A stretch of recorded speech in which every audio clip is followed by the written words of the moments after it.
Recording is on. Okay, welcome back. We are Nagarjuna investigators. It's July 10th, 2024. We are still working on chapter 13. I do so have my own nature because I do things, Mr. Nagarjuna. So let's gather our minds here as we usually do. Bring your attention to your breath until you hear from me again.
Now bring to mind that being who for you is a manifestation of ultimate love, ultimate compassion, ultimate wisdom.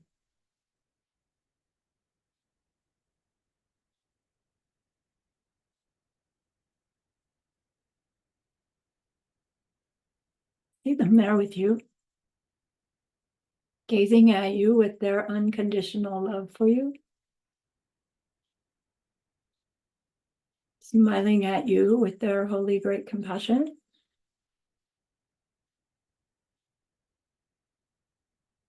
Their wisdom radiating from them.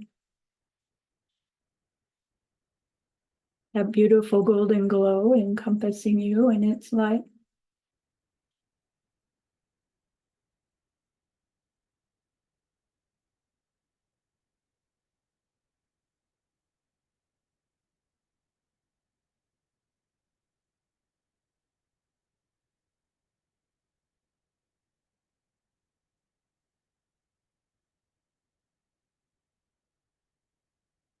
And then we hear them say,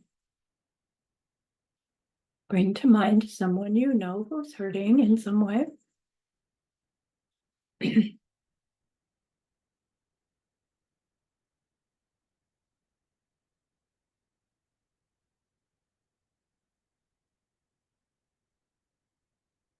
Feel how much you would like to be able to help them.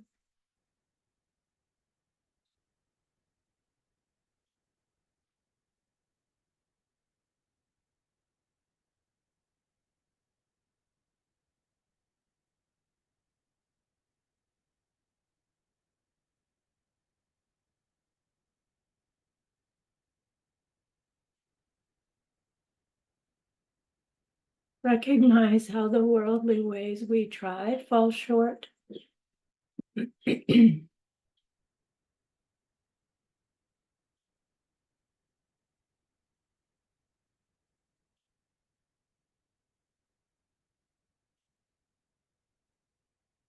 How wonderful it would be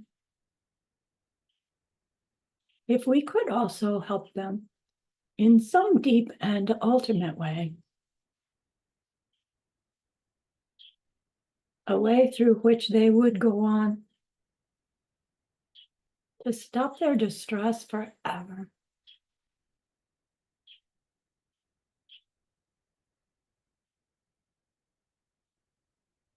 We're learning how that is possible.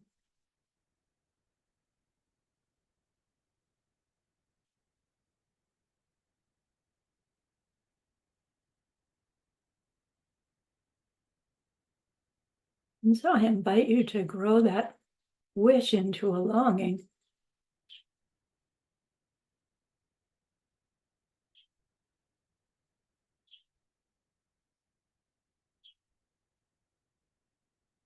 And thinking of emptiness and karma. Grow that longing into an intention.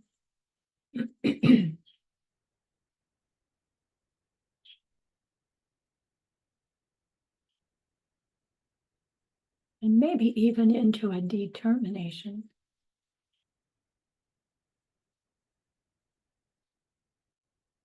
Then turn your mind back to your precious holy being. We know that they know what we need to know, what we need to learn yet, what we need to do yet, to become one who can help this other in this deep and ultimate way. And so we ask them, please, please teach us that.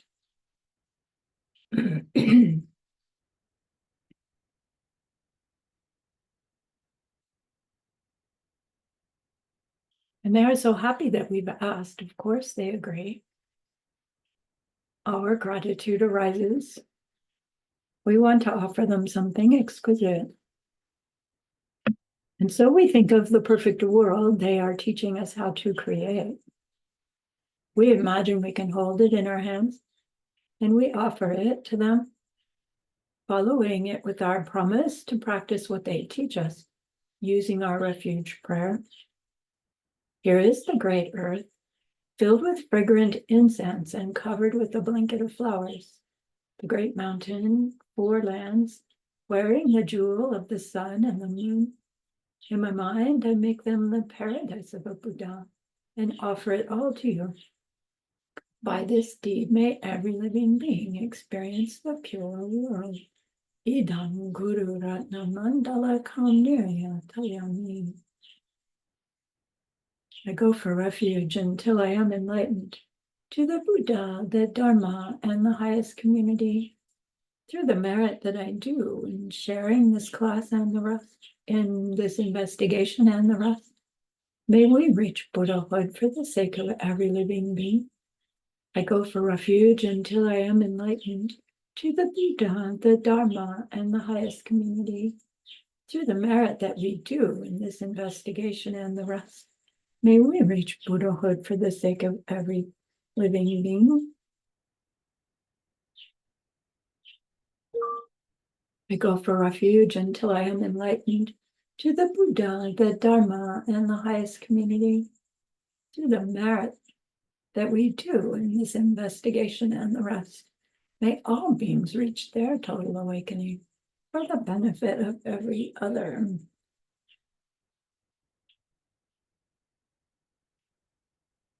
Okay, let's see here.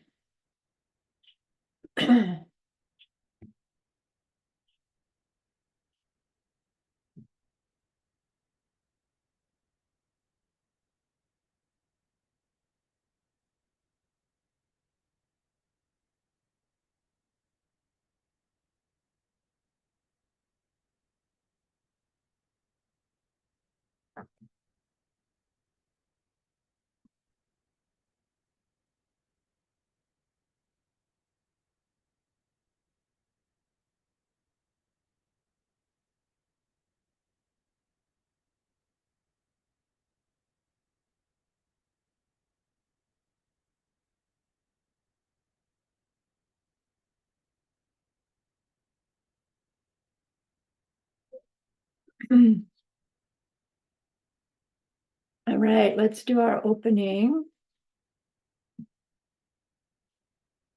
Get it down here where we want it.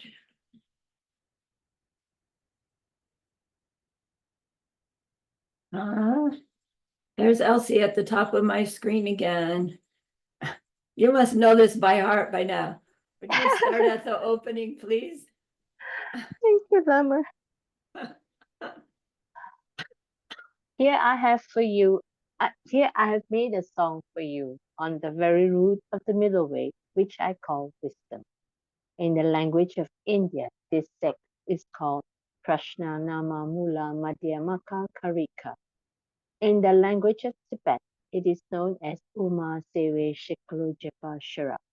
In English, we call it wisdom, a song on the root of the middle way. I bow down to Manjushri, the glorious gentle voice in disguise as a teenage boy.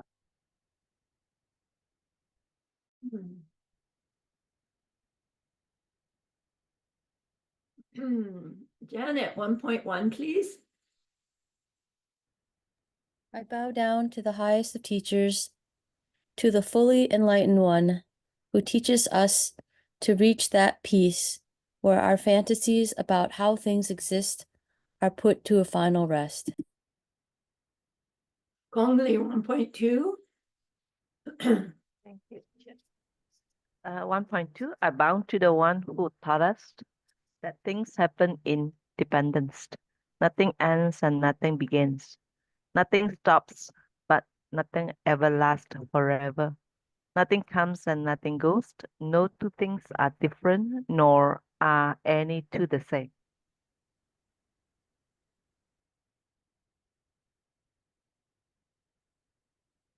And GL 1.3. Thank you, teacher. Nothing grows from itself, nothing grows from something else. Nothing grows from both, and nothing grows without a cause. There is nothing at all that grows at all.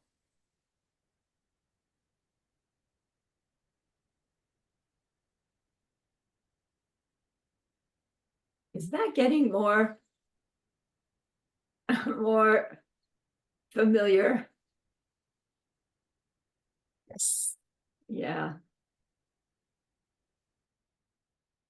Thank goodness. Okay, I need to change shares here.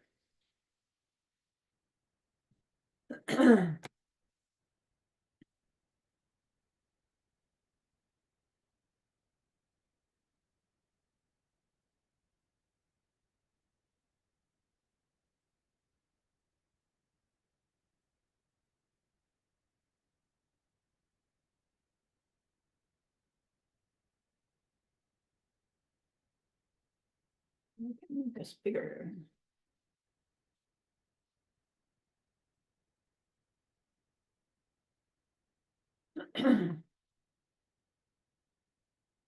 Oh, not that much bigger there. All right, where were we?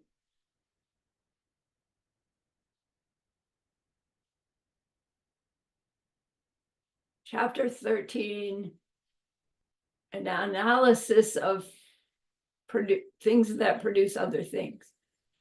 And how did we get there? Because chapter 12 said, what did chapter 12 say? You're not there before. You're not there before. And we got to chapter 12 because I can't remember that the track has been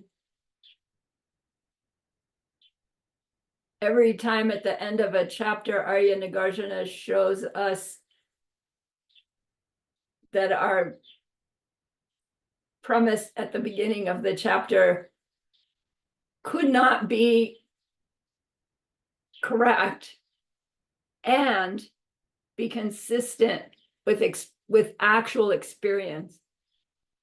We go, yeah, but, and there was that whole sequence of the me must exist within nature of its own because I want things, right? Things give me pleasure, right? I experience stuff. And we went through those different ways of looking at all the different ways we experience stuff. And we're still in this sequence of our own personal self nature is being challenged. Even though the words in each of the verses of the chapter sounds like it's addressing the true natures of other things, like underlying it is Arya Nagarjuna trying to help us recognize all the different things that we cling to as establishing our own self nature. So the one from chapter 12, if I'm remembering right, we were saying, I do so have a nature of my own because I'm here before anything else happens to me.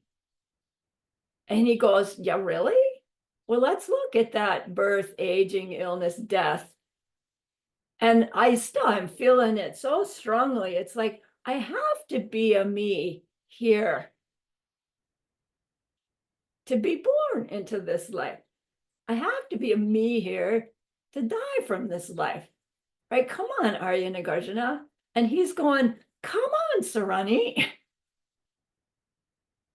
You can't have your own nature and be there first.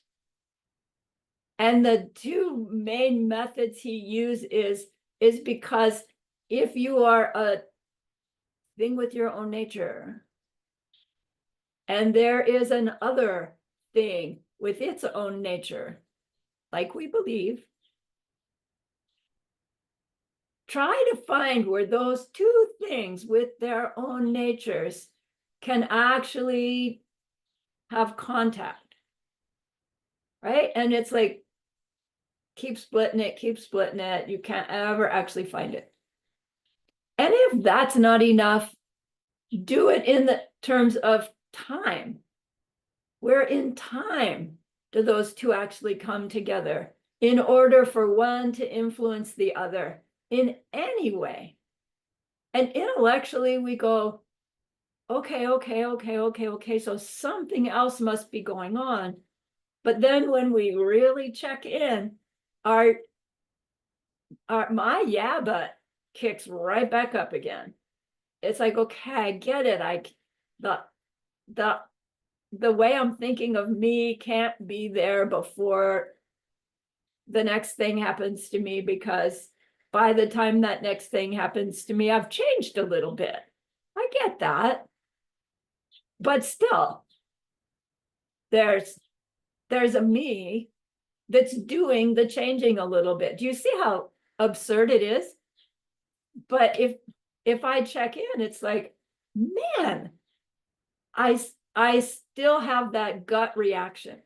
As much as I know and understand and can even like sit in and rest in the no self nature me and meditation, as soon as I open my eyes, I'm right back to this identity, right? I try not even to give it a name anymore, but still the feeling is this.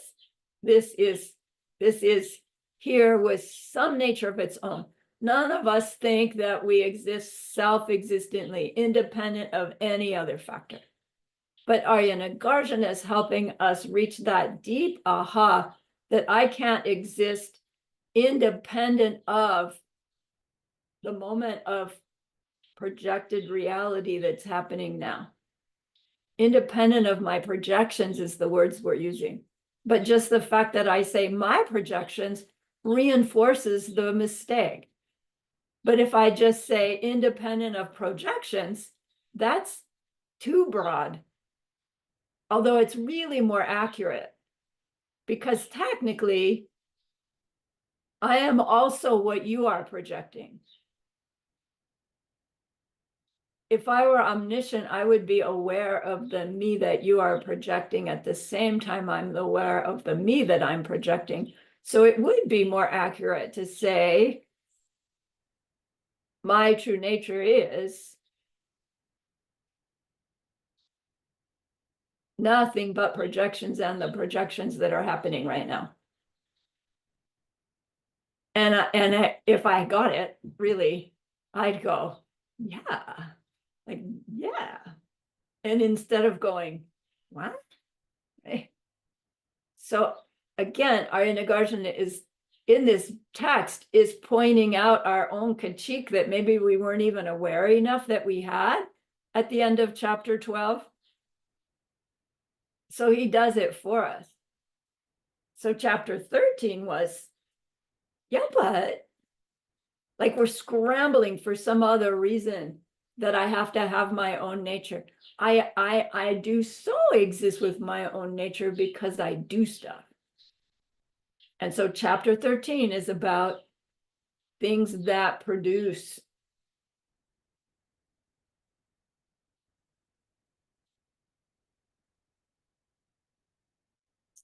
And we got to the 4th verse last week. So let's go into it again. And where did I leave off? GL. Pauline, would you give us 13.1, please? Sure, teacher. As the conqueror has stated, anything which misleads us is to be called deceptive. And since all things that produce are things which mislead us, thus they are deceptive.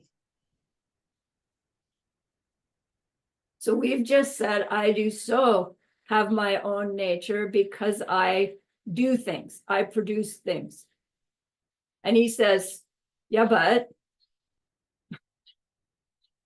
things that produce things mislead us, and so they are deceptive. So he's just saying that me that me nature that I think I have, it's deceptive.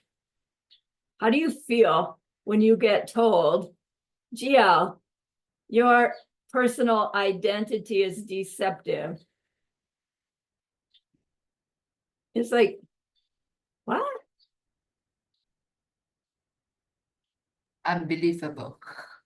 Yeah, it's like, I'm not. Like, I look in the mirror, I know who I am. And further, like, I don't go around deceiving people.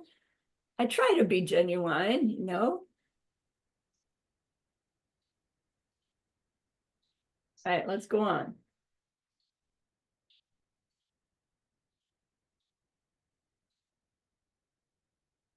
Oksana. Thank you, Dear Lama. If something is misleading us, what can mislead the deception? The conqueror has taught us this when he taught us emptiness. Right. So yay, he finally used the word emptiness. If we can recognize our own emptiness, we can cut off the deception.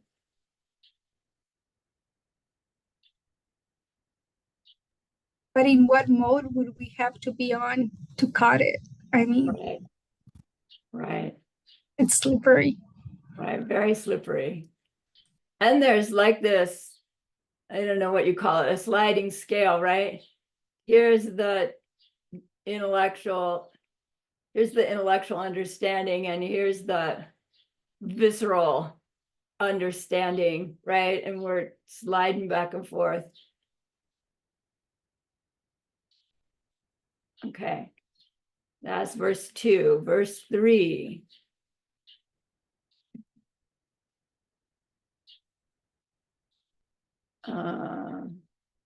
Any of the non-video people care to read? Okay, let's go back up to Elsie. Thank you, Lama. Things that perform a function can have no essential nature because they appear to change into a different thing. But neither can functioning things lack an essential nature, for these same things have their own emptiness. So that's where we left off last week.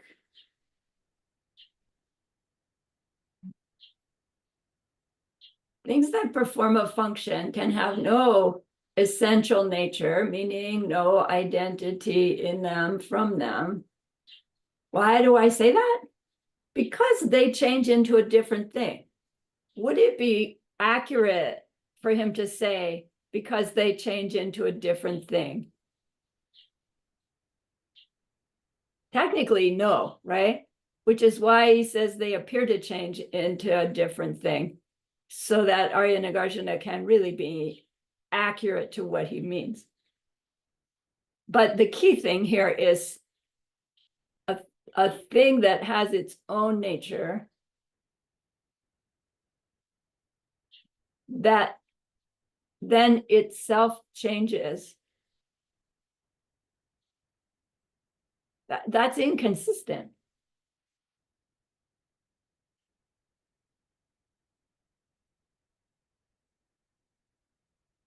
But come on, in our visceral experience, that inconsistency,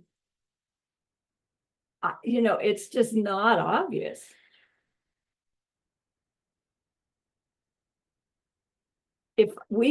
I think, if I don't have some essential nature, some nature of being me, Sarani human,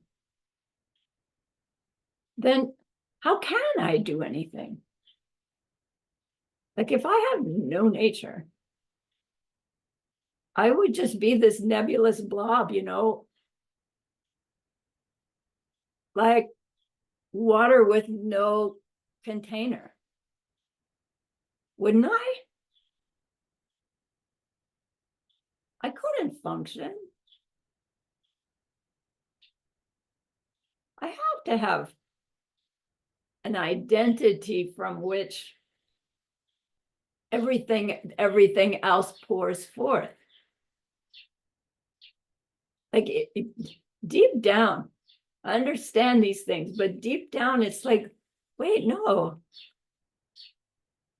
And just the fact that something changes by way of something else, that's what we say, that's how things work. That's how we influence things to make other things happen. There has to be a me, there has to be an it. And I interact with it in this certain way, and it makes it change. Like, if they don't have their own natures, how can this happen? He's just said, if they do have their own natures, how can this happen? Because if they have their own natures, it means it's independent of anything else's influence. And that maybe is where the rub is. Do we really agree that if something has its own nature, it has to be independent of some other factor? I have to admit, it's like that still is not a direct aha for me.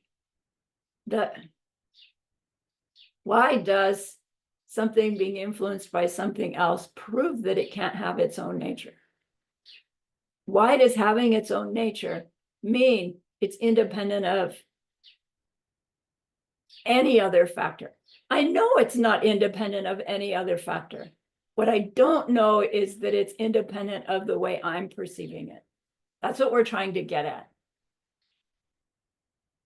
Could something with its own nature, a nature independent of the way I'm seeing it, be influenced by anything I see myself do to it?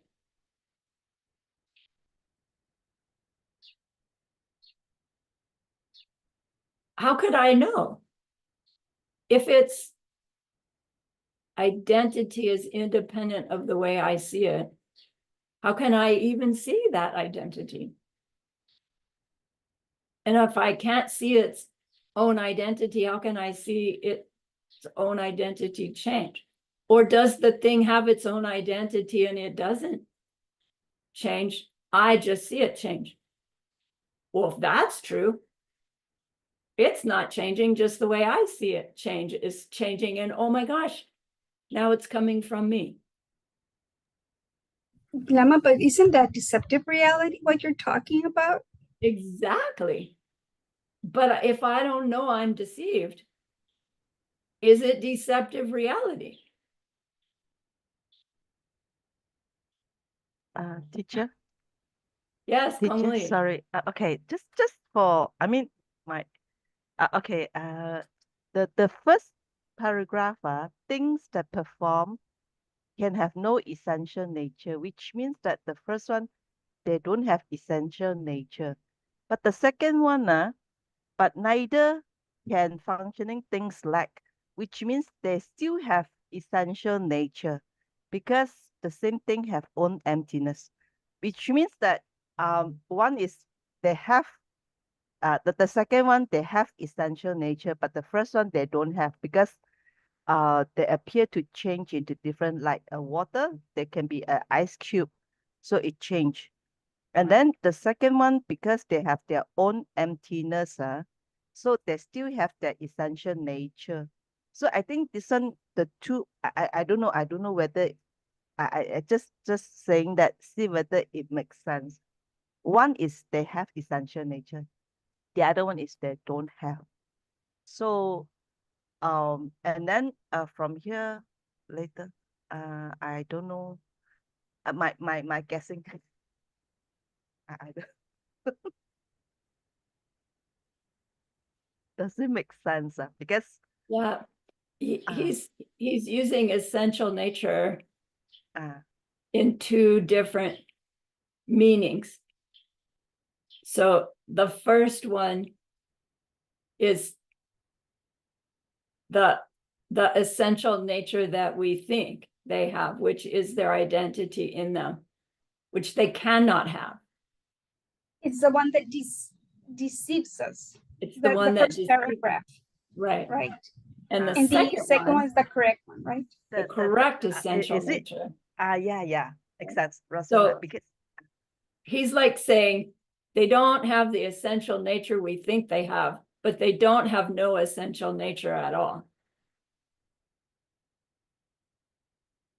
Because our conclusion would be, well, if me has no nature, if me has no essential nature, because I appear to do things, well then, Arya Nagarjuna, you're saying I don't exist at all, and that's absurd. And he goes, no, because you function,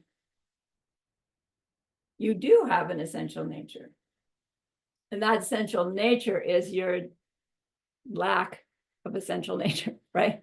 Lack of the essential nature you thought you had is the essential nature that you do have. It's like emptiness, the absence, the voidness, or whatever you want to call it, right? Right. is it, because because we have emptiness, that's why we have essential nature, but The we emptiness don't is have our essential nature. is because we change, so which means that it cannot be fixed as one, something like that. So We can't have I can't have Sarani identity in me as my essential nature, the way I think. What I do have is the no self nature of Sarani as my nature. Right? So that I can be the Sarani for you and the Sarani for me. Like, how many Saranis are here right now? 1, 2, 3, 4, 5, 6, 7, 8, 10. Because you're a changing thing. If you were unchanging, there Right? would If be I were just an unchanging thing, right. I would not be here at all. Right. Because from us, you have no essential nature, but from your side you have. Is it makes sense? I mean, No, because we have a different, like, 9 person no. here, different something like that. The first essential nature he's talking about, the one we think we have, And the second essential nature is the one we truly have.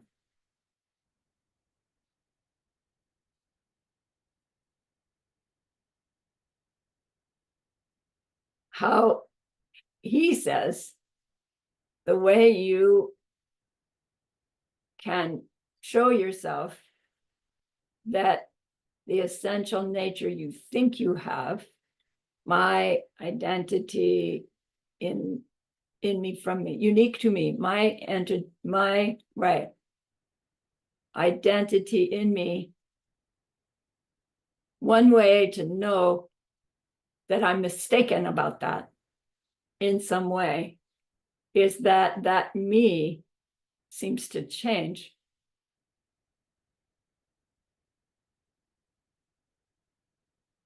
We learn how to think that way towards outer objects. And once we have that sequence of being able to recognize, oh, you know, the pen that's full of ink, as I use the pen, it's losing its ink, it's changing. So it can't be the pen that I think it is. And we work that all out in all these different scenarios. And then we're supposed to take it to, oh, the me I think I am, right, is changing with every perception. Right, that's easy to understand, isn't it? You know, every moment of experience, I'm a little different because I haven't had that experience before. But even as I say that, I'm feeling like, yeah, there's an I, a me, that's having those experiences. And even as I say, and I know I'm changing moment by moment with those experiences, I'm still holding that, no, it's the same me. It's the same me, changing. That's absurd, says Arya Nagarjuna. Like, it's like, no, it's absurd to say there's no me here, Arya Nagarjuna. And he goes, oh, I'm not saying there's no me.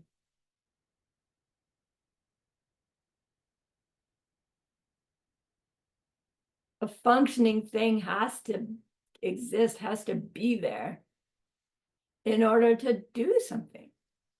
We're going, yeah. And he's going, yeah.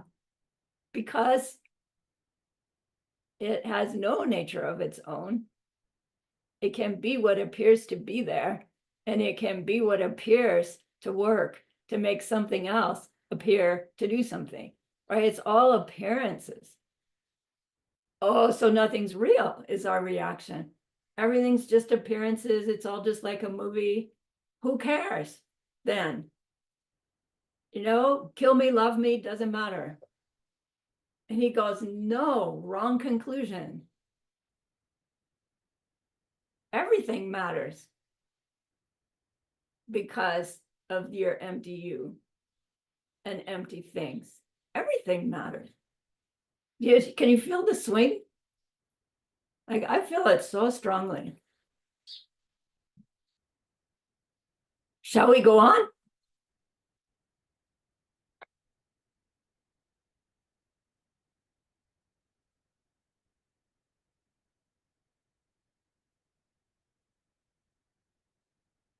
So these next verses are like working out his explanation of that previous verse. A functioning thing can't have its own, it can't have its essential nature because it changes, appears to change, but it can't have no essential nature because it has emptiness, right? So that it can change. Yeah, Kongli, is this about verse 4 or verse 3? Kongli's frozen. Okay, where did we leave off? Natty, you haven't read yet, and now you're in the picture. Okay, thank you. So without a nature of its own, What changes into something else without a nature of its own? How could it change to something else? Do I read more? No, let's leave it there. So this sure sounds like my critique in response to that previous verse, doesn't it? Without my own nature, what can change into something else? I have to be there to change the next moment. Have But to function to change. I have to function. I have to be there. I have to have my own nature. There has to be a me that picks up the car keys, that goes to the car that's there. It has its own kind of me. And so do my keys. They all have to be there. They all have to have their own natures. I wouldn't pick up a drinking straw and go out to the picnic table to get to the grocery store. That would be absurd. I pick up the keys, I go to the car to get to the grocery store. Nagarjuna says, that's absurd. It is not.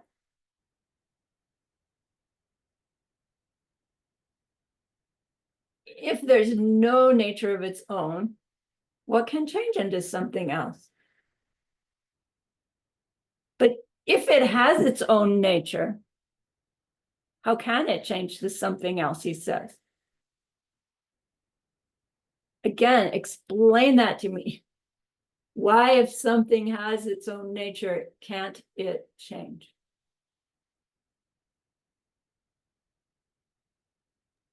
Because of its emptiness, dear Lama. That's because it can change. I'm asking why, if it has its own nature, it cannot change. Well, because if it has its own nature, you're saying? Right. Because then it would be coming from itself. Why can't it change?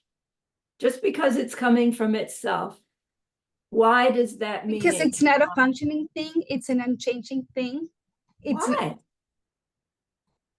And why and why and why? Why? We should be able to answer that question. Why? Why, if something has its identity in it, Yes. independent of my experience of it? It ripenings. It doesn't have any exceptions that can be influenced into causes, into results, into anything else. To experience, nothing to experience. I don't get it. If things have no nature at all of being a thing, yeah, that means there's no thing there. Of course, it can't change into something else. Yeah, but I have to be there to change it. Who has to be there? The self, the non-self nature me has to apply some sort of sense into it to. Right. So there's a thing there, your non-self nature, you, Right. that influences a non-self nature other. Right. That has to happen in either a place or a period of time. Right. As it has to ripen. We're stuck. We're stuck Something in the has to same happen. conundrum.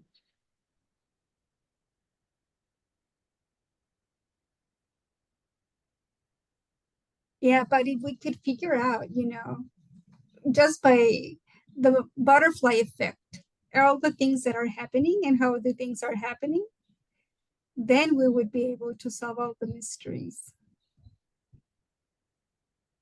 Yeah, that's what this chapter's conclusion is going to be when we get there. Teacher, may I try? Please. Show me why it's obvious that if something has its own nature, it cannot change. Because I'm convinced something has to have its own nature in order to change. If something has its own nature, so it is sort of like fixed. It cannot be affected by, it cannot be influenced or affected by other things. And it also cannot influence other things.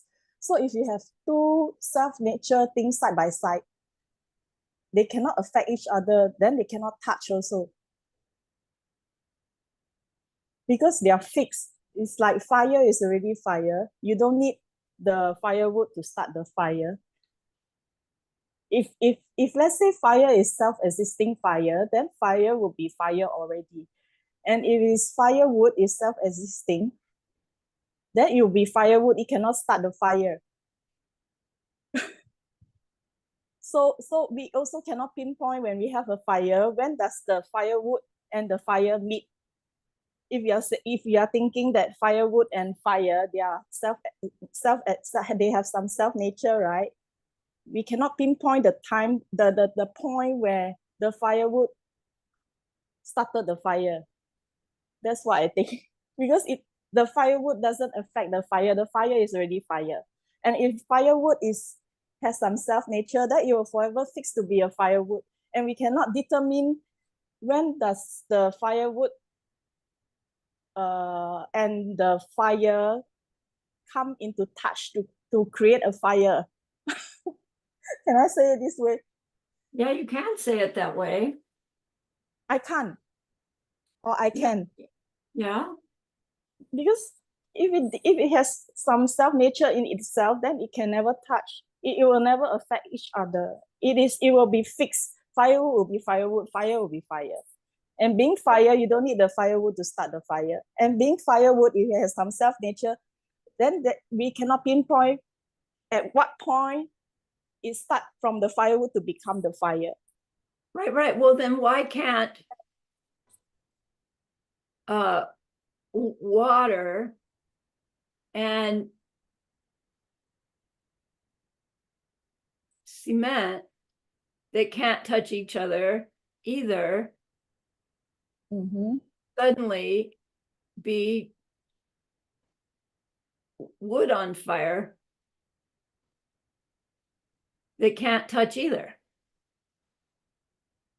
You know, why is it fire and firewood that makes fire and not water and cement that makes fire? If what you're saying is true, that those can't actually interrelate, they don't have their own natures, then why can't any two non-nature things come together and have fire burning firewood?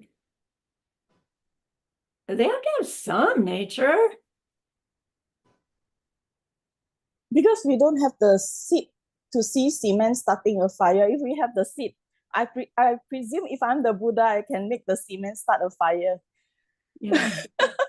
Because we know the punchline.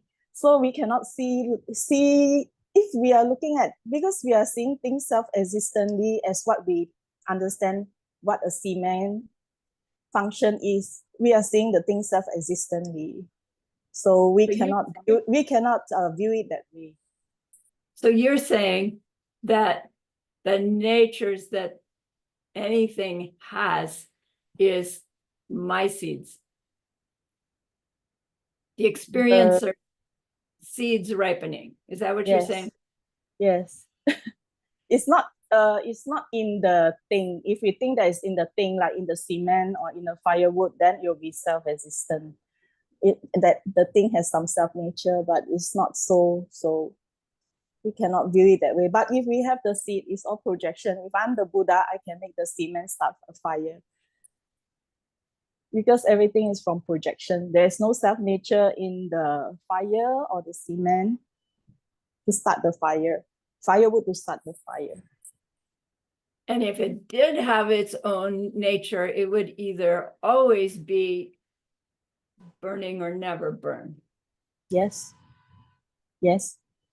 So if I have my own nature, I would either always be Sarani or never be Sarani. But I am always Sarani. Yes. Because you have the seed to be Sarani teacher. But some people, they do change their name from Sarami to Sharon. I believe that's where the seed starts to change, and something tells them that you need to change your name or something. Yeah, so Yeah. the seed has some nature in it. No. The seed's the thing that has the nature in it. It No. does. What you just said. It's all basically projections. It's like, So the projections are what have their nature in it. sorry? So the projections are where the natures are. The projections have their own natures to No. make. I know it's so slippery. everything is in the projections, including us and the projecting, everything, the happening of the projections. Everything is within the projections. Yeah, I get what you're saying. And I'm really trying to use my awareness to feel my reaction to what you're saying. And my reaction is, oh, so the projections are the thing that exists. And it's like, Oh. No, that's not Nothing, right. nothing exists. Everything is happening because of projections. Everything is within the projections. I know. So nothing's real. And so nothing matters. It is because it is projection, that's why it's real. Yes. Anything can happen. Yeah, it depends. If you have the seeds, then anything can be projected. That's why it can be real, because they are all projections. Dilemma. But here we have to mention, clarify between material world and our thoughts, and because, for example, as we go with the example of the pen, right? The emptiness of the pen. Everybody can see different things in the pen. That's the emptiness. Even a straw or a landing pad for a mosquito or whatever. But that's why the nature of the pen is to be so many other things. It's not that it doesn't have no nature. It has the ability, but playing with the words of nature is the confusing part here, that we kind of identify, yes, it does, no, it does, but it does have a nature because we are giving it different applications, right? Right. Right. Its nature is its no self nature. Correct. Right. Teacher, Yes. can I try and see? Right in. Correctly? Yeah. To me, this one, I was thinking, actually, Nagarjuna was trying to test us, see whether we know. So this is a question. And then the first one is, if let's say without a nature, it is impossible because anything pew, pew, pew, like, certainly it happen. If let's say there's no nature, my understanding. And then the second one, if let's say there's a nature of its own, it cannot be also, because if let's say consider this is a cup, and then it will always be a cup, it cannot change to another thing. So which means that in every situation there are two combination in them. There is nature and there's no nature of its own. I mean everything exists. So am I right? Am I right to say that? Or you have Yes. Everything has in every instant there is an appearing, and there is the no self nature of the appearing. And within every appearing, there is this three spheres: the subject side, the object side, and the interaction between, and all the nuances of the interaction between, and all the nuances of the object, and all the nuances of the subject, right? And in every moment, there's appearance and the no self nature of that appearance. That's what Pauline was explaining. We call that process projections, right? That's what projections means. Appearing and Language fails. Appearance is an emptiness. By choice, right? If that's true, then I should be able to choose what appears next. Yeah, cannot be. So which I means can that choose. these two is impossible by itself lah. I mean, like, if let's say no nature, it cannot be, because anything magically can happen. Like suddenly something appear. And then the second one, it cannot be also, if let's say there's a nature, it cannot change to another thing, right? If it has no nature if it has no nature at all, it's not a thing at all. And then, right, nothing there to change. If it has its nature in it from it, as you're trying to explain to me, it can't change at all because it can't be influenced by anything else. I'm maintaining that yes, it can. But the thing is, if it's independent of my perception of it, how could I establish whether it changed or not? I have to experience something in order for it to exist for me, right? And then by experiencing it, I've changed, which means the next instant of my experiencing it, if it's dependent on me, if it for me is dependent on me experiencing it, it means the fact that I've seen the water bottle one more time and I'm different, it means the water bottle is different because I'm different. Yeah, regardless of whether I've drunk from it or anything, it's just sitting on the counter and I see it once. And then I see it again. And we think, oh, same water bottle.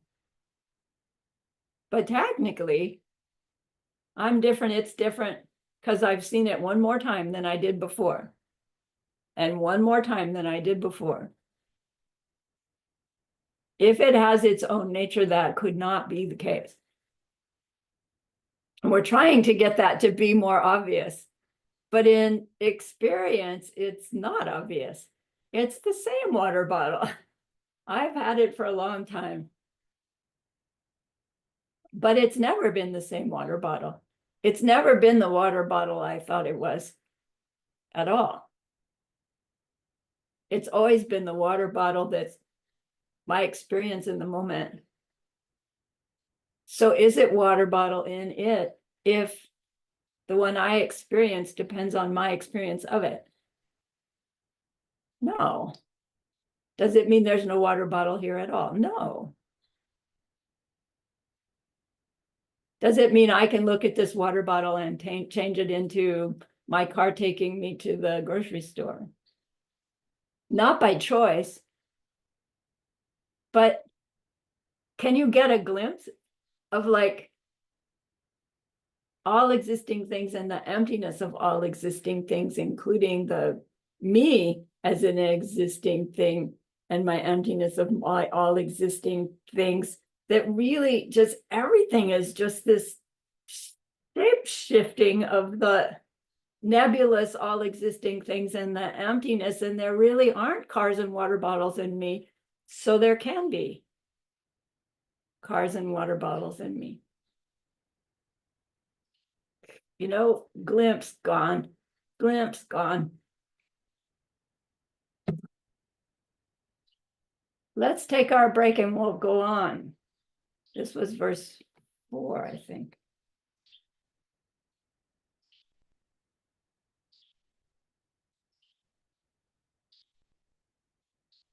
Yeah, let's take our break.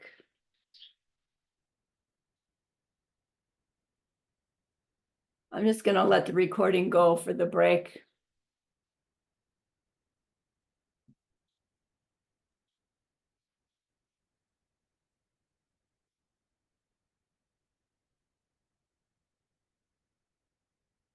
I wanted to tell you, Lama Saramani, that this is really important to me.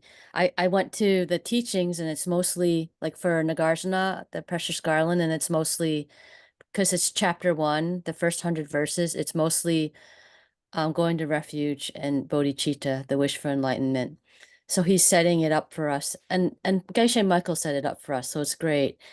And I talked to one of the senior students and I asked her, if we're not omniscient, how do we do the analysis? And she said, well, getting to know the Lam Rim really well, and it's so much easier than studying the Mula Madhya Karika. So I will look at the Lam Rim more deeply moving forward to try to have some better tools. But the fact that I could be online and do an emptiness teaching when a lot of people say it's too advanced, you're just not going to be able to get it. You really should do the Lam Rim first. But I'm 55 years old. I'll be 55 in September. And if it's 20 years for the Lam Rim, I'll be 75. I think in my case, I don't know, the other people are younger. In my case, I kind of need to start reading the Mula Madhya Karika now because I'm 50, I'll be 55 in September. And it's just too much explaining to people to try to explain that to them. So I just have to keep moving on. And then, I'm doing the Lam Rim with Tim, but it seems like I can look at Geisha Michael's videos and I can get a book and read commentaries. And this would help me in the future do the analysis. So, and you Yeah. said that when you were in ACI, you had to go through the meditations and try to figure out what worked for you. And so maybe some of this with our mental afflictions, we gotta work it out on ourselves. We can't go to a lama. We gotta just try to figure it out. So Yeah. Doing the Lam Rim means we're learning how to choose our behaviors to make more goodness, so that because of that goodness, we're better able to understand the principles underlying why we do the Lam Rim. So she's absolutely right. Do the Lam Rim, but it doesn't mean one or the other. Yeah, the practice of Lam Rim is, knowing renunciation, bodhicitta, correct worldview. And as we work with the renunciation and bodhicitta, our worldview is able to get deeper. So you're right to do both. Right? Absolutely. well, I think it's as a fellow student and as a teacher, people want their students to have a positive experience. The Lam Rim is so much easier than this. Seems like it anyway. Yeah. It's a great goodness to crack our heads against Arya Nagarjuna's emptiness teachings. Teacher, do you have time after the class? Do you have time after this class? I do have a little, yes.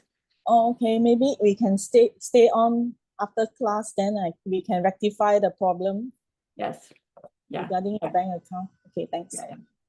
Then teacher, another thing, essential nature actually is the same meaning as self-nature, is it? Essential nature. It depends on how you're using it, right? In that verse, which was it, 3? He Yeah. used essential nature word with 2 different meanings. One, the misunderstood meaning, and one, the more understood meaning. So one needs to clarify it in context. So Right. in the 13.3 context, the second one is the correct one. Right, the emptiness as the essential nature. Oh, that's why it's a bit confusing. I thought I get it. Then after that, after reading again, then I thought I didn't get it, but actually it has 2 different meanings. Right. The first Right. one means no self-nature. Right. And then the second one means the essential nature is talking about the emptiness of the emptiness behind the thing. Right. There's the essential The nature. first one, the first essential nature means the essential nature we think things have. The deceptive essential nature, right? The identity independent of the identity given by the experiencer of it. Okay, thanks.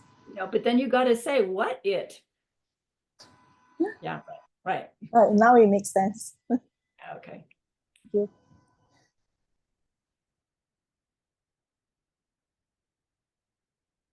Can we experience anything independent of our experience of the anything? No, it's absurd, right? Can we experience something independent of experience something? No, why would you even ask? But to say that our car has a self nature is like saying there's a car that exists independent of my experience of car. Right? It's absurd when we think of it that way. If I don't know car, it doesn't matter how many of them are around me. Yeah, you wouldn't know, like a fly wouldn't know it's a car. Right. Mm. A fly I see a fly landing on something. I have no idea what the fly sees, but I think the fly has landed on the car. And I really don't think any further about it unless I'm a Arya Nagarjuna thinker, right? And then I go, oh, wait a minute, what's that fly experiencing? It's landing on a landing pad. Glimpse, right, into the no self-nature car. But at the instant I get flies landing on a landing pad, that's my car, right? It's so automatic. Yeah. But, every time we just play with those ideas, we're casting a little doubt on our belief that that object is our car, right? And I rely on that car for this and this and this and this and not that. Yeah. Every time we cast a little doubt on that, we're planting seeds that cast a little doubt on every belief in self-natures we've ever had. Infinitesimal, but that'll grow too. Yeah. Like teachers say, my projections, we think that our projection is like the projection has some self-nature. And then with projections in general, Right. it's different. Right. Interesting. Yes, very interesting. Roxana. Thank you, Trilema. It just comes to my mind that we take so many things for granted. For example, it's from my karma ripening that I can see leaves falling off of tree, right? Or the fan continuing to spin over my head right now to give me just fresh air. So, but if I were to be analyzing all of the things that were happening, I would be that omniscient being. If I were to know exactly of all of the things that would be ripening in my surrounding and probably beyond my surrounding. Why is the dog barking outside? Why is the air not fresher than yesterday? I mean, the climate and so on. But I think that here, what Nagarjuna mostly is trying to get us to understand is to identify our own afflictions in the emptiness of them. Right. In seeing the emptiness of everything, basically, and how we change, because we don't stay mad for all the time. We change, right? Right. That's why we're functioning things. We don't stay happy all the time. We change. Right. Right. But Arkachika said, I do so have my nature in me, from me, because I do things. Because I'm an By being existing able thing. to do things proves that I have my own nature. And we're trying to reach that aha, that no, my doing things proves that I don't have my own nature. That what I do have is my nature of, oh, I don't know how to say that. Ripenings, ripenings, ripenings, projections, projections, projections, and nothing we- but. Right, but we do not, we have Buddha nature, but we haven't fully accomplished Buddhahood. Buddha nature means the emptiness of my mind. Right, we have it, but I'm It's not still yet. yet with such an with stained seats, right? Right? That I do not see the emptiness in all things. I don't see how things are really ripening, so Constant I can, shape-shifting. right. I don't Right. see the three spheres going blah blah blah blah blah blah blah. Right. And it's Right. me. And the reason we don't is because we're holding so strongly to a me that exists independent of all of Right, that. right. How can a me that exists independent of all of that experience all of that? It would be experiencing something without experiencing it, and that's absurd. Because a me that exists in me, from me, actually, there's no such thing.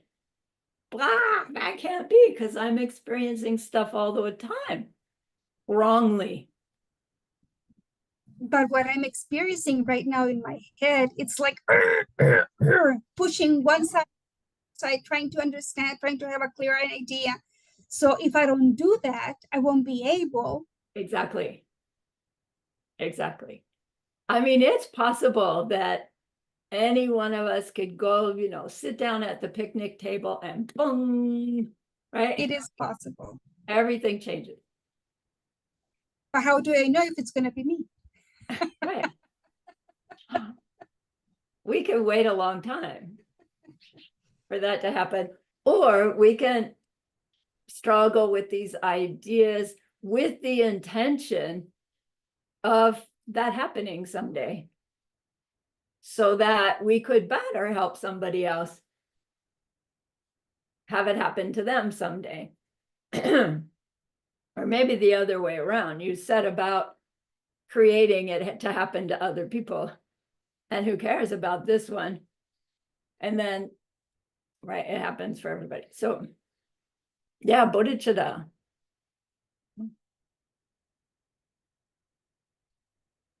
But then in order to grow this bodhicitta, it takes some level of renunciation. Not your standard usual renunciation, but some willingness to say, well, maybe it's true that there's no me the way I think. Maybe it's true there's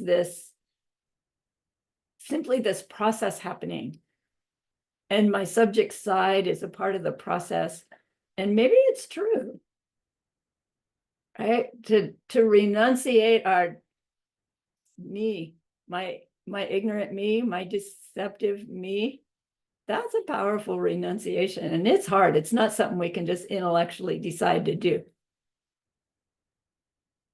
but it's a piece of the puzzle.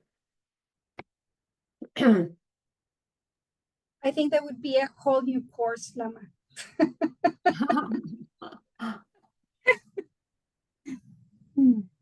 Yeah, healthy renunciation of self, not unhealthy renunciation of self. A lot of people do that, and we don't do very well with it. But thank you for bringing it up. It's something to consider. 13.5. We talked about this last week. We get to do it again.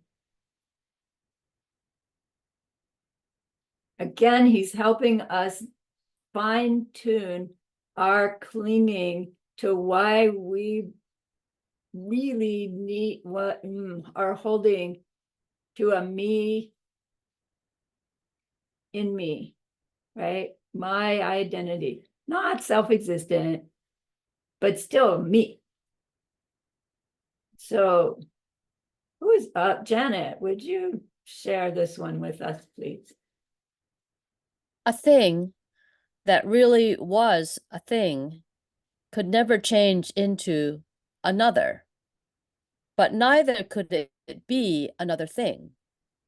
Because the young cannot grow old, and the old cannot grow old either, which is kind of ironic because I said I was old and I needed to start reading this, but according to Arya Nagarjuna, I'm not old.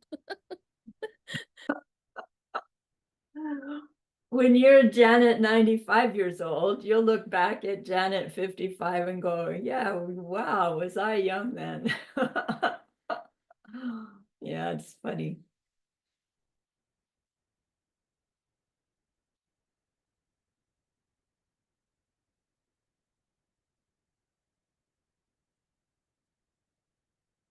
The thing that really was a thing could never change into another. That's what we've been talking about. If I have my own identity like I am right now,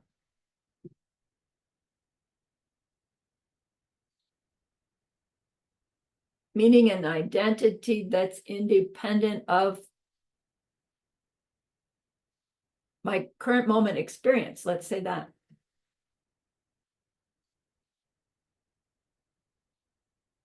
An identity independent of experience. What would ever influence it? That's what you've been trying to show me. I just got a glimpse of it. But neither could it be another thing.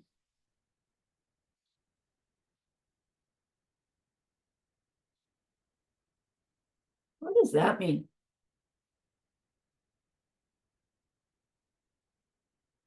It's like, does something go be this and then this and now this is like this? So, here's water bottle. And then I drink half the water and I show it to you again. It's a water bottle, with the water down to here. We say the water bottle has changed. We don't say it's changed into another thing. But technically, right, if somebody came in and saw the water bottle half full for the first time, that's a different water bottle than the one I experienced that was, this full and now is that full. So you'd have to say technically it is a different thing for them. But it also can't be suddenly this, right? It can't just be a different thing. This water bottle doesn't suddenly become this half full water bottle. It changed as I used up the water, right? So, and then this water bottle, whether full or half full, can't just be something completely different. Who says that? We just said the fly landing on it. It is something completely different. But not it from its own side, right? It from the fly side is something completely different than it from my side, which is completely different from it from your side. So now what is it?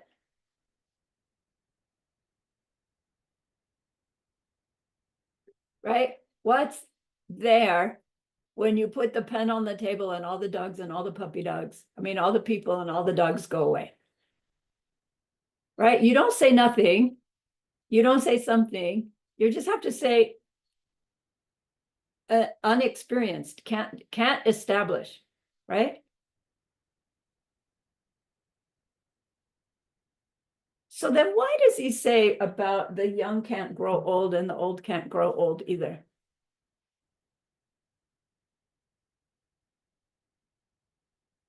As to why a thing that's really a thing can neither change into another thing nor instantly be another thing.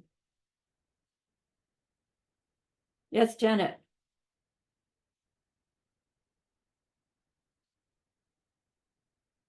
I can't see everybody.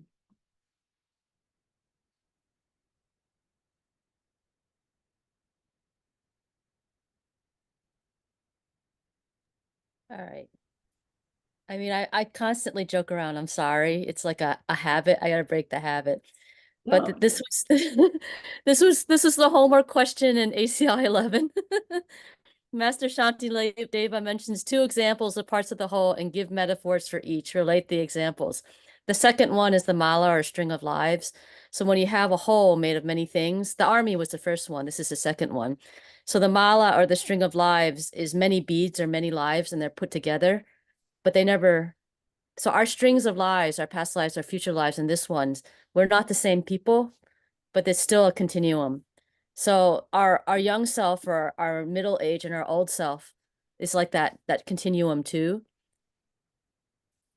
So we're in some ways there's a part of us that's the bead, that's the string, and it's String. not it's individual. We're the whole. We're the whole, and we're not our just our parts. Right. Nice. Nice. When we think of ourselves,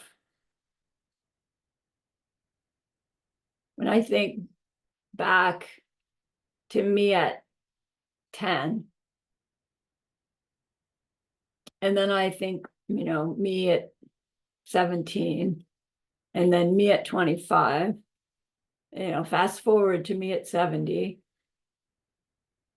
I get so clearly how different I've become. But when I look at it in this context, I can still get this glimpse of thinking there's some kind of same me in the 10-year-old as is in me as the 70-year-old, even as intellectually I know that's totally absurd.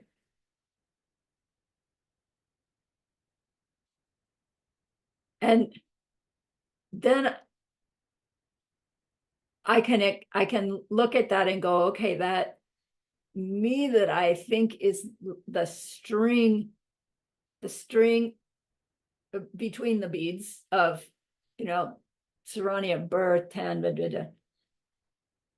I admit that looking forward, I'm thinking that the me now will, I hope, someday be a me at 95.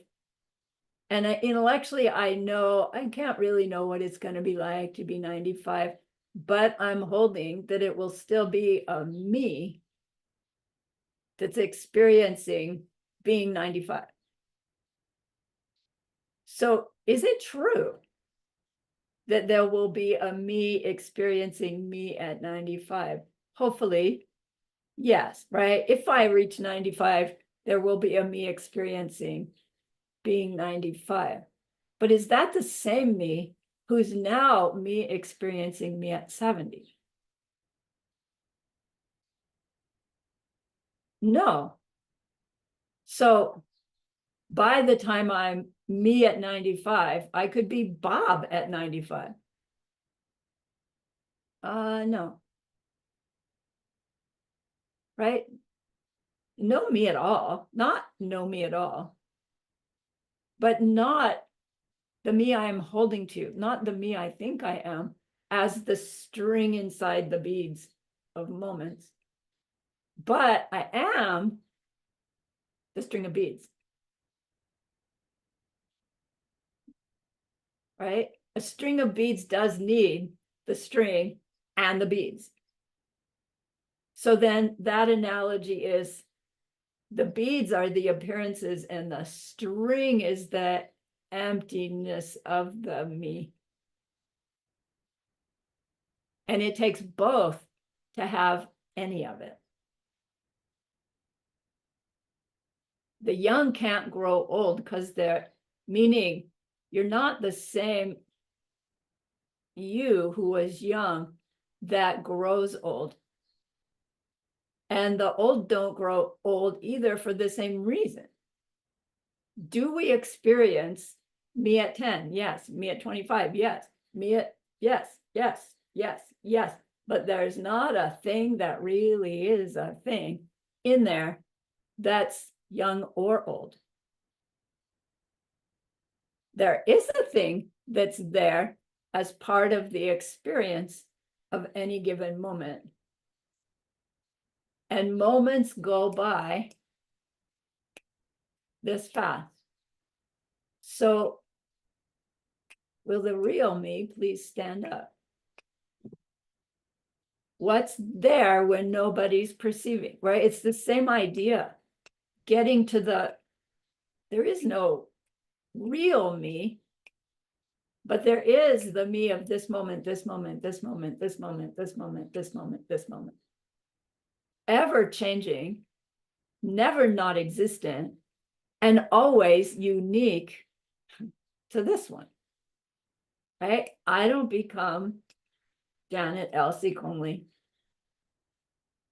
You are all the subject side for me. I can't become object side. Sorry, you are all the object side for me. Subject side means the experiencer within the projection. Object side means that which is experienced. The experience is the what's happening. And all of it makes the mala, right? All of it makes this moment, this moment, this moment, this moment. And our deception is that I'm a me, that all that is happening to. And when Nagarjuna said, no, that stuff never happens to you in that way. We heard him to say, no, you don't exist. And we said, yes, I do, because I do things. But we come to the same, like, aha, as he's pointing out, what thing are you that makes other things happen? Where in time, where in space, where in you, where in this you that's in you, from you, is there something independent of whatever you're experiencing at the moment?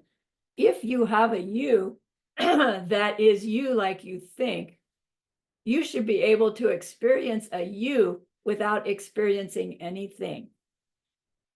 Is that possible?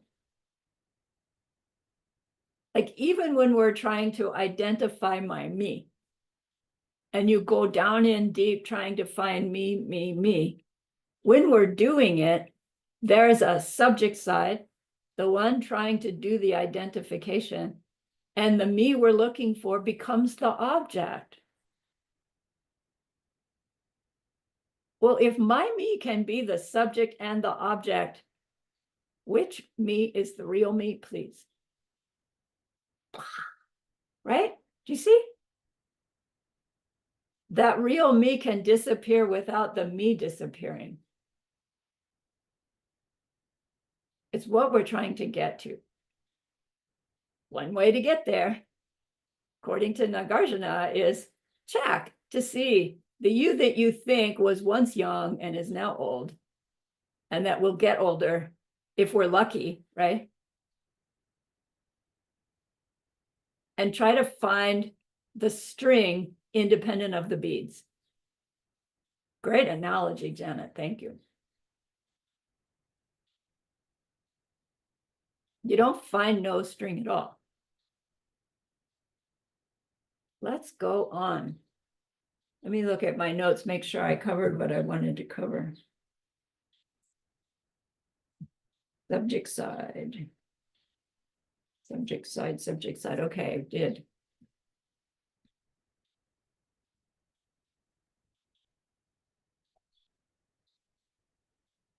Elsie, please. This is 13.6. Say a thing that was itself could change into another thing. Then milk could become yogurt. If milk were other than itself, it would already be yogurt.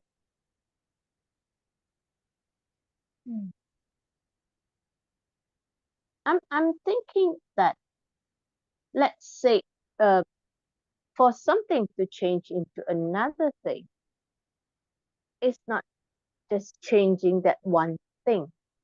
Like, for instance, if we were to want to make a cake, then we would have different ingredients. But the ingredients on its own, if we do not know how to mix it up, how to work with it, stays as ingredients on its own and it can never become a cake. But when we know how to mix it up or how to, it's not so much as mixing it up, but it's more like blend it in. Then it becomes the cake that we want. So my way of thinking is, similarly, if we would like to experience something, then there must be a blending of things. Right. Right? Just like, if we want to experience goodness, then we need to blend in our thoughts, our actions, or all our speech. Everything comes in. Then there would be good experience. So that's how I see this verse is. Nice.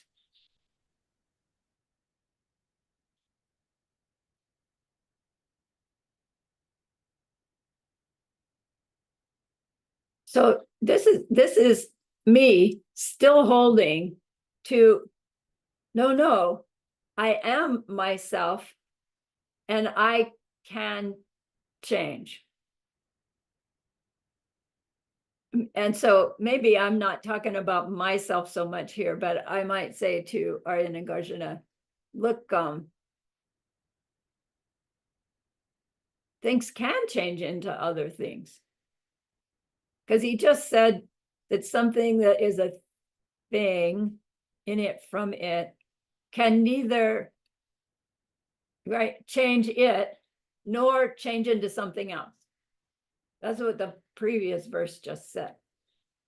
And I'm still holding that, yes, they can change into something else. And, I must have said, because milk becomes yogurt.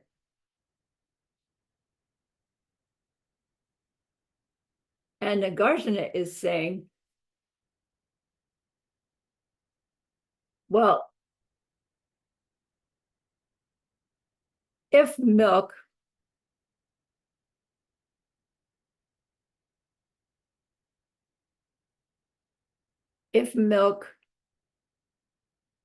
were not,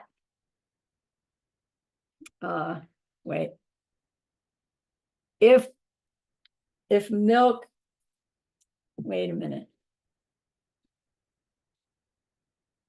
We're saying, yes, things can change into other things. A thing that has its own nature, milk, can change into a new thing with own nature, yogurt. Because it happens. We do it. I do so affect things to change into other things. And that proves that I have a nature of me because I can do that.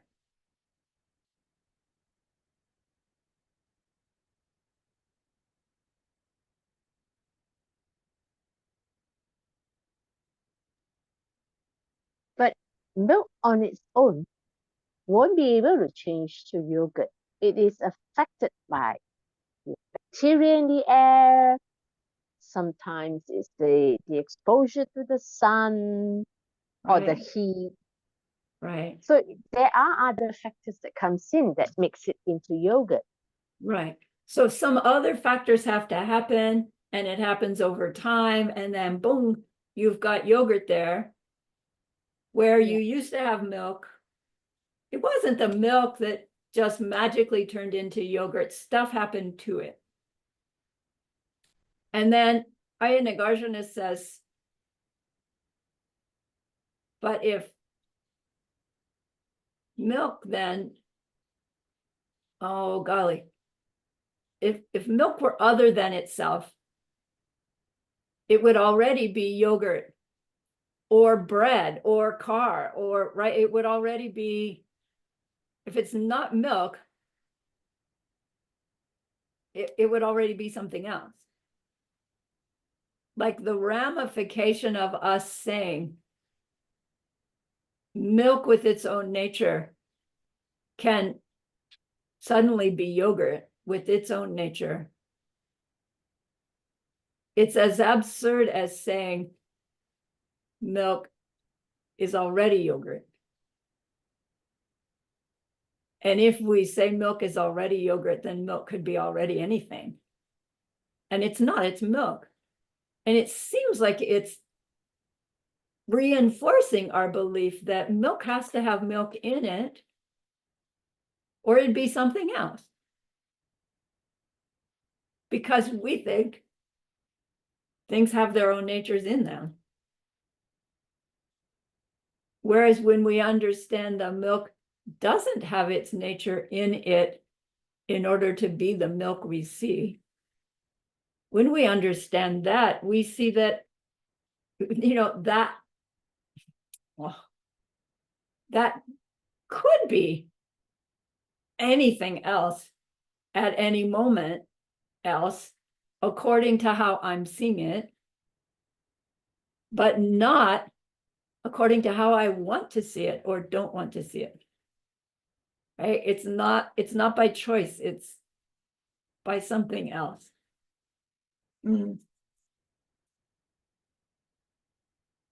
So Lama Christie took this and helped us pick it apart in terms of trying to grasp the nuance of what Nagarjuna is wanting us to understand. So, Elsie already told us worldly explanation of what's happening when milk turns to yogurt, right? We have milk, certain bacteria go into it at a certain temperature over a certain period of time, and the substance changes, right? The proteins, the carbohydrates, the fats turn from liquid to solid. And now it has a different flavor, it has a different texture, it has a different nutritional impact, a different digestibility. It is a whole different thing now. So we could pick any piece of that, all those other factors that must interact with the milk, and investigate where and when that activity actually happens. And so one way to do that is to think of the milk that has the bacteria and the temperature over a period of time. At what point does it become yogurt? Right? It happens, what do we call it? Little bit by little bit by little bit, right? It's not like it's all milk and suddenly, boom, all yogurt. It happens over time. So that would mean if the milk has its identity in it and the yogurt has its identity in it, in that process, suppose we're halfway between milk and yogurt. If there's milk with its identity and yogurt with identity, we should be able to take that and separate the milk from the yogurt, but could we? No.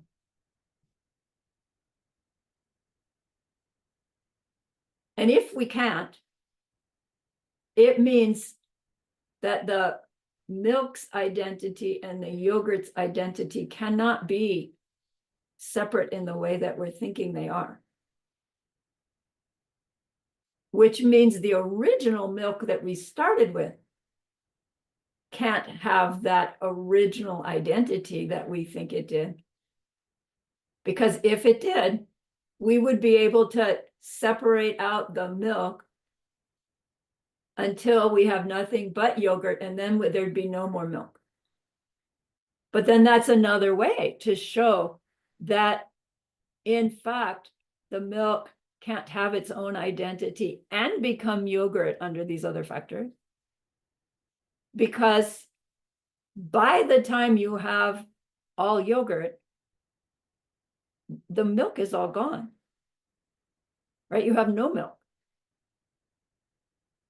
And in that, is there a moment when there's still some infinitesimal amount of milk and some infinitesimal amount that's not yogurt yet, that it has to flop over in order for finally there to be all yogurt? And we go, hey, this is just weird semantics of, useless mental gymnastics, but it's not really.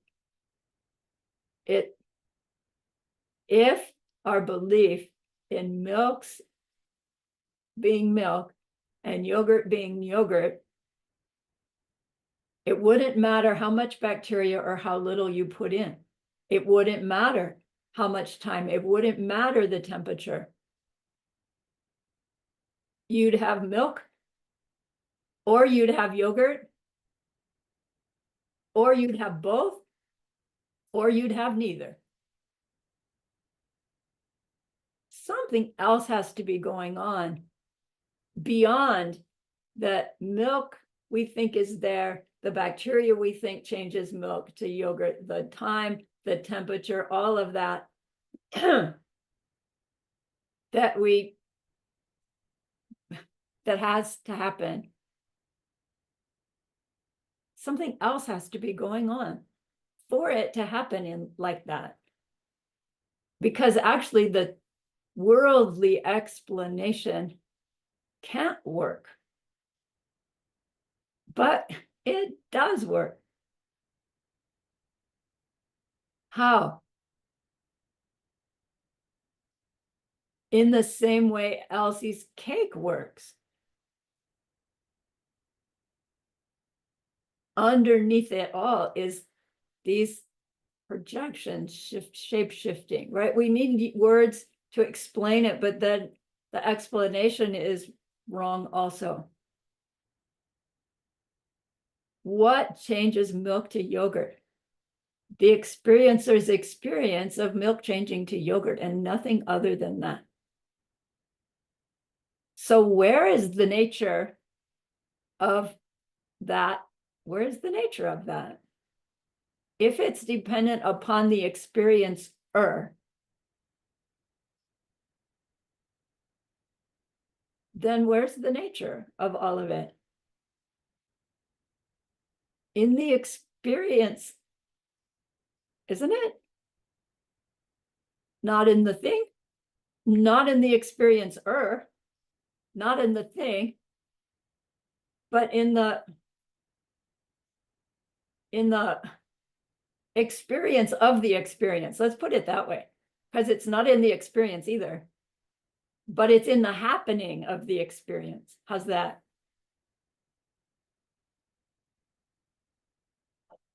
We would call it the ripening. But every time I say that, I can feel this misperception of a thing that is a seed that it's all coming out of. And it's like, right? That's wrong too. The happening. Lama. So we can say that for somebody would be like pudding, for somebody would be yogurt, for somebody would be something really disgusting, for somebody would be something really delicious. Right, So that's the experiencer. right, right. So how does the milk becoming yogurt example help us understand that my me can't be a thing in the way I think? Like, how can we use this analogy? Milk becoming yogurt. How about me becoming Buddha? I hadn't thought of this before. How does me become Buddha? I mean, you're me when I say me. I mean it for me, but you know what I mean. You're supposed to think you're me. How does your me become Buddha? You. If there's no nature you at all, you know, what you is there to become Buddha? I'm pretending to be Buddha. Oh yeah, okay. Just pretend. All the Buddhas are just pretending. No, I mean, me pretending to be Buddha, Okay, good. taking the seats. I mean, I would never say that Buddhas are pretending to be Buddhas. So we would say, for me, milk, to become yogurt, Buddha, I have to put in my practice of the Lamrim.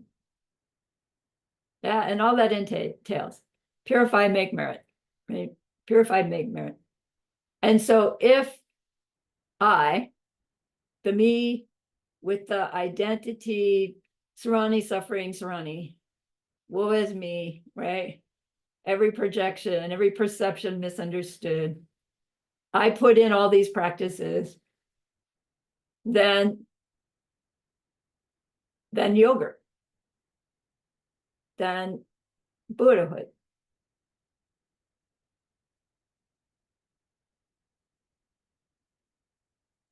Does that mean that somewhere along the way, I should still be able to separate me, Sarani, from the partial Buddha that's coming, right? The milk from the yogurt? Wait, if you can't do it with milk and yogurt, you won't be able to do it with me and Buddha me. But then if me milk is going along, and all of a sudden me milk disappears so there can be full on Buddha, how does that ever happen, touch? Because how can something that's gone influence, bring about a result?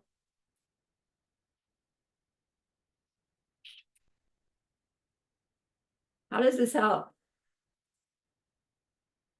What was the conclusion we got from milk to yogurt? The experiencer's experience happening.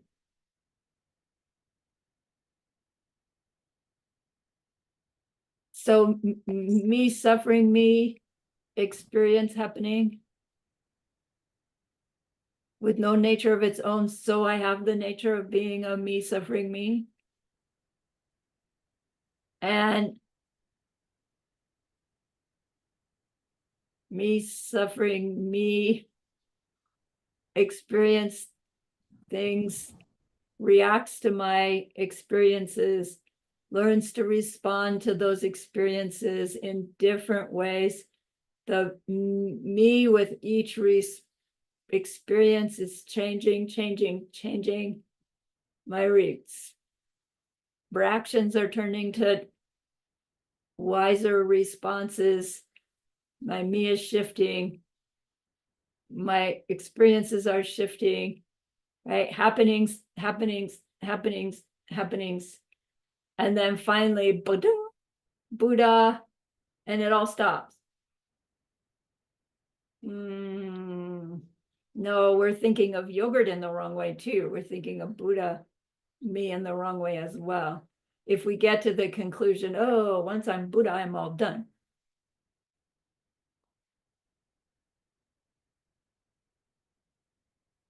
Hmm. That looks like a good place to stop, but I don't want to stop.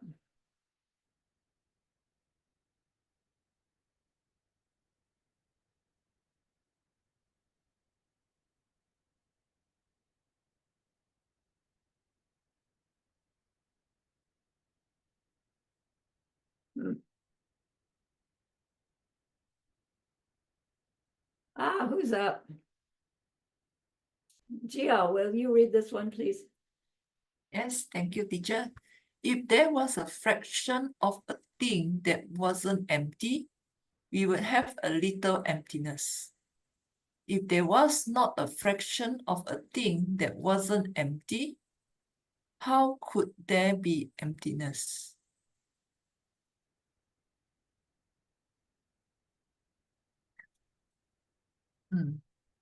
Was a fraction of a thing that wasn't empty, then we have a little emptiness. Is there a little emptiness? Yeah, no. So if you have your friend the pen and you say, okay, its case is empty, you know, its clipper is empty, its ink is empty, but the Okay. pen, right? The Yeah. pen's the pen. Some little piece of it. We'd have some emptiness, but there'd be a little emptiness that's missing, right? It would mean that the emptiness of all these others are not complete. It makes them little emptinesses, not full emptiness. Right? Really, it's implying that if there's some part of something that's not empty, there's an emptiness that's missing. Okay. But that's not possible, right? It's not possible, right? So unravel that last part. If there was not a fraction of a thing that wasn't empty, double negative. If there's something that has its own nature, if there's anything that has its own nature, how could there be emptiness? There wouldn't be emptiness. Yeah, that's true. Why does he follow the thing about the yogurt, the milk becoming yogurt, with this? Do you think? Anybody, not just GL. Milk becoming yogurt. It can't be in the milk. It can't be in the bacteria. It can't be in the temperature. It can't be in the time, and it can't be in the yogurt. And we go, yeah, right. And I make yogurt out of milk. Right? We're Yes. going, okay, empty, but something's not empty. You planted yogurt before in your past deeds. Something Right. must have happened in the Right. past for you to be experiencing again. But you're going to be experiencing differently the yogurt because it's a different you from the past. Right. That's the explanation. Teacher, may I try? Please.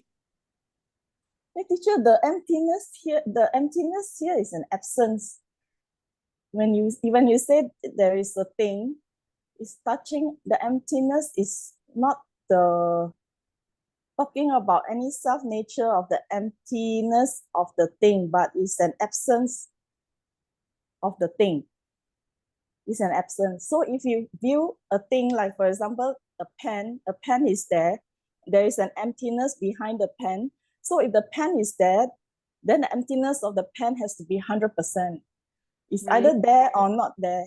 So you cannot think as if there is some fraction, because the emptiness is talking about here has no self nature. It's not talking about the physical thing like the pen.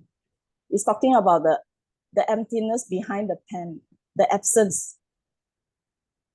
Right. So is the emptiness of the whole pen?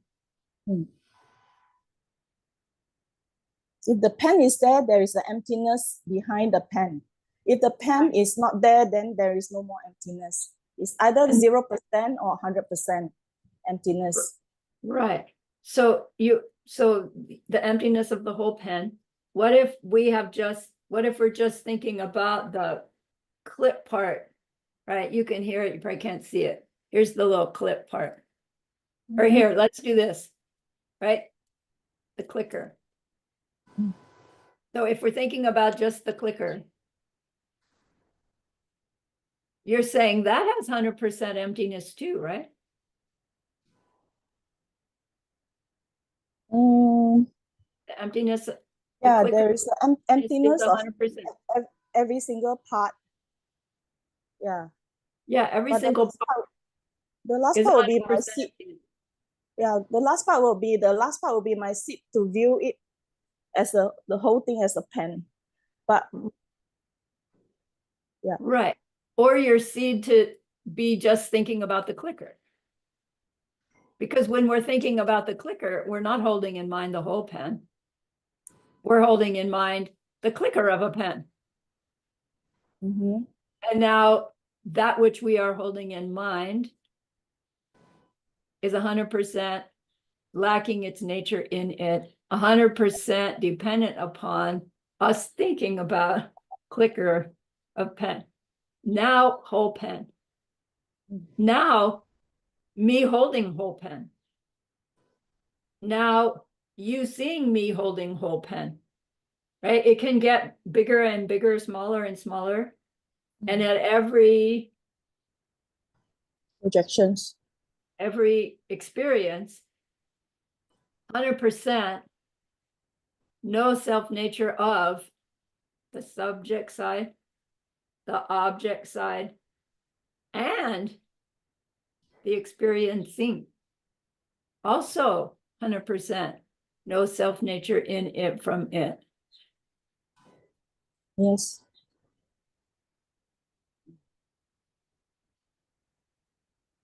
If there is not a fraction of a thing that wasn't empty, how could there be emptiness? If there is not an appearing thing, if there is no pen, is there emptiness? No. Correct. Because emptiness is an absence of the thing. Yes. Yeah. But So wait, you just said the absence of the thing. But here's the absence of the thing. So no thing there, then there is no emptiness. Right. So there has to be a thing there first. Yes. An instant of a thing there first, and then it's empty. No. Emptiness of the. There can't be a pen that's there first and then it's empty. Yes, Gia? Emptiness is the absence of the pen that we thought is there, but it's not there. Right. Get it? Is there a pen there that we're thinking No. of wrongly now? No. No. Is there a pen that we're thinking of wrongly now? Yes. Yes. Yes. For there to be a pen here, does it have to have emptiness as its nature? Yes. Emptiness of its Emptiness nature. of the pen. Yeah. Yes. Right. Right. As soon as the pen is gone, No what more happens to the pen's emptiness? It's gone. Gone. Yes. But are we thinking that emptiness is a thing? No, it's an absence. Correct. It's not a thing, It's not a thing. but it's so easy to think of it as a thing. Yes. And that's where Nagarjuna is going here. It's like, all right, we're catching on to the emptiness of me. And we might still be using the emptiness of me to confirm that there's a me here to be empty. Right? And that subtlety is a subtlety of believing that emptiness is a thing that hangs out over here, waiting for the me here to be empty. And it's a subtlety of like reinforcing my belief in a me because I have to be here to be empty, just like the pen has to be here for the pen's emptiness to be there. So see, I do so have a me because me has to be here to be empty, Mr. Nagarjuna Smarty Pants, right? And it's me misunderstanding what he's saying. Is there a fraction of a thing? If there's a fraction of a thing that isn't empty, we'd have just some emptiness. And that's not possible. If there's a fraction of me that has my own nature, it says there's a part of me that's not empty. Not possible. But if there's not anything appearing at all, there'd be no emptiness at all. Nothing at all. Yeah. Nothing at all. And that's absurd, right? As we study emptiness, it does not make things disappear.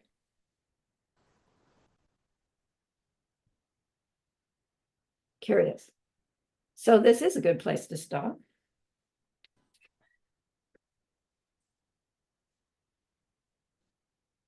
Yeah, we have next week, we're going to do this chapter again because we got a little farther this time.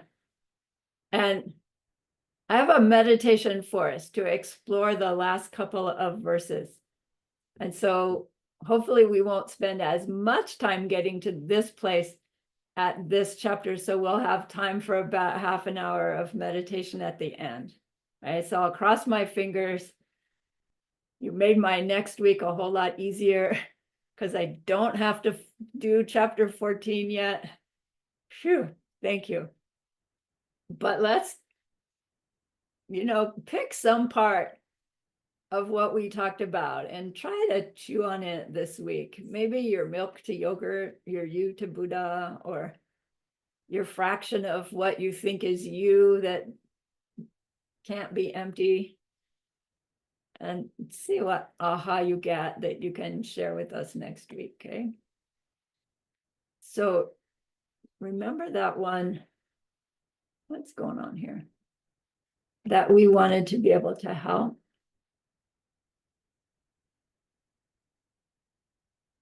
We learned a lot.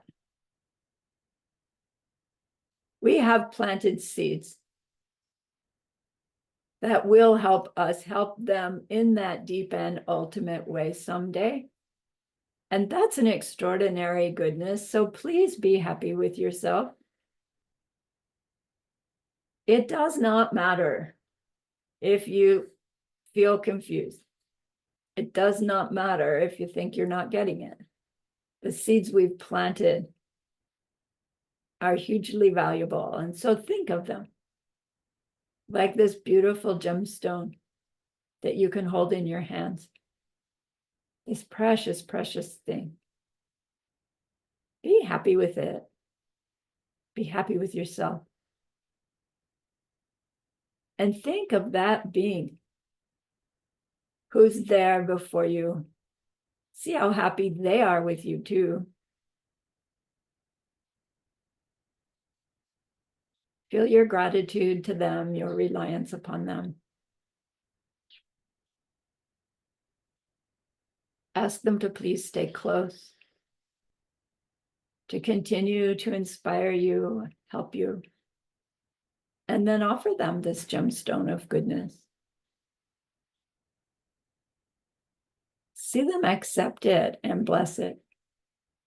And then carry it with them right back into your heart.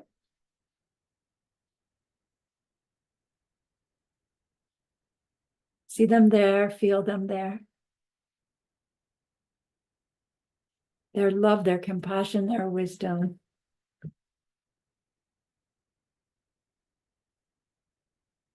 It feels so good. We want to keep it forever. And so we know to share it.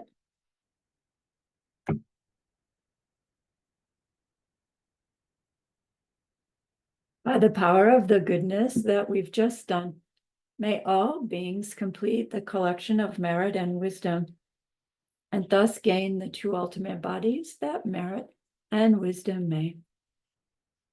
So use those 3 long exhales to share this goodness with that one being. To share it with everyone you love. To share it with every existing being everywhere. See them all filled with the wisdom of loving kindness without having to study or crack their head. They just know. And may it be so.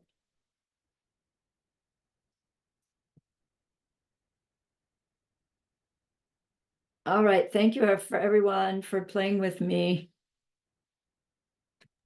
Thank you, Lama. Love you. Love you Make me all. work hard.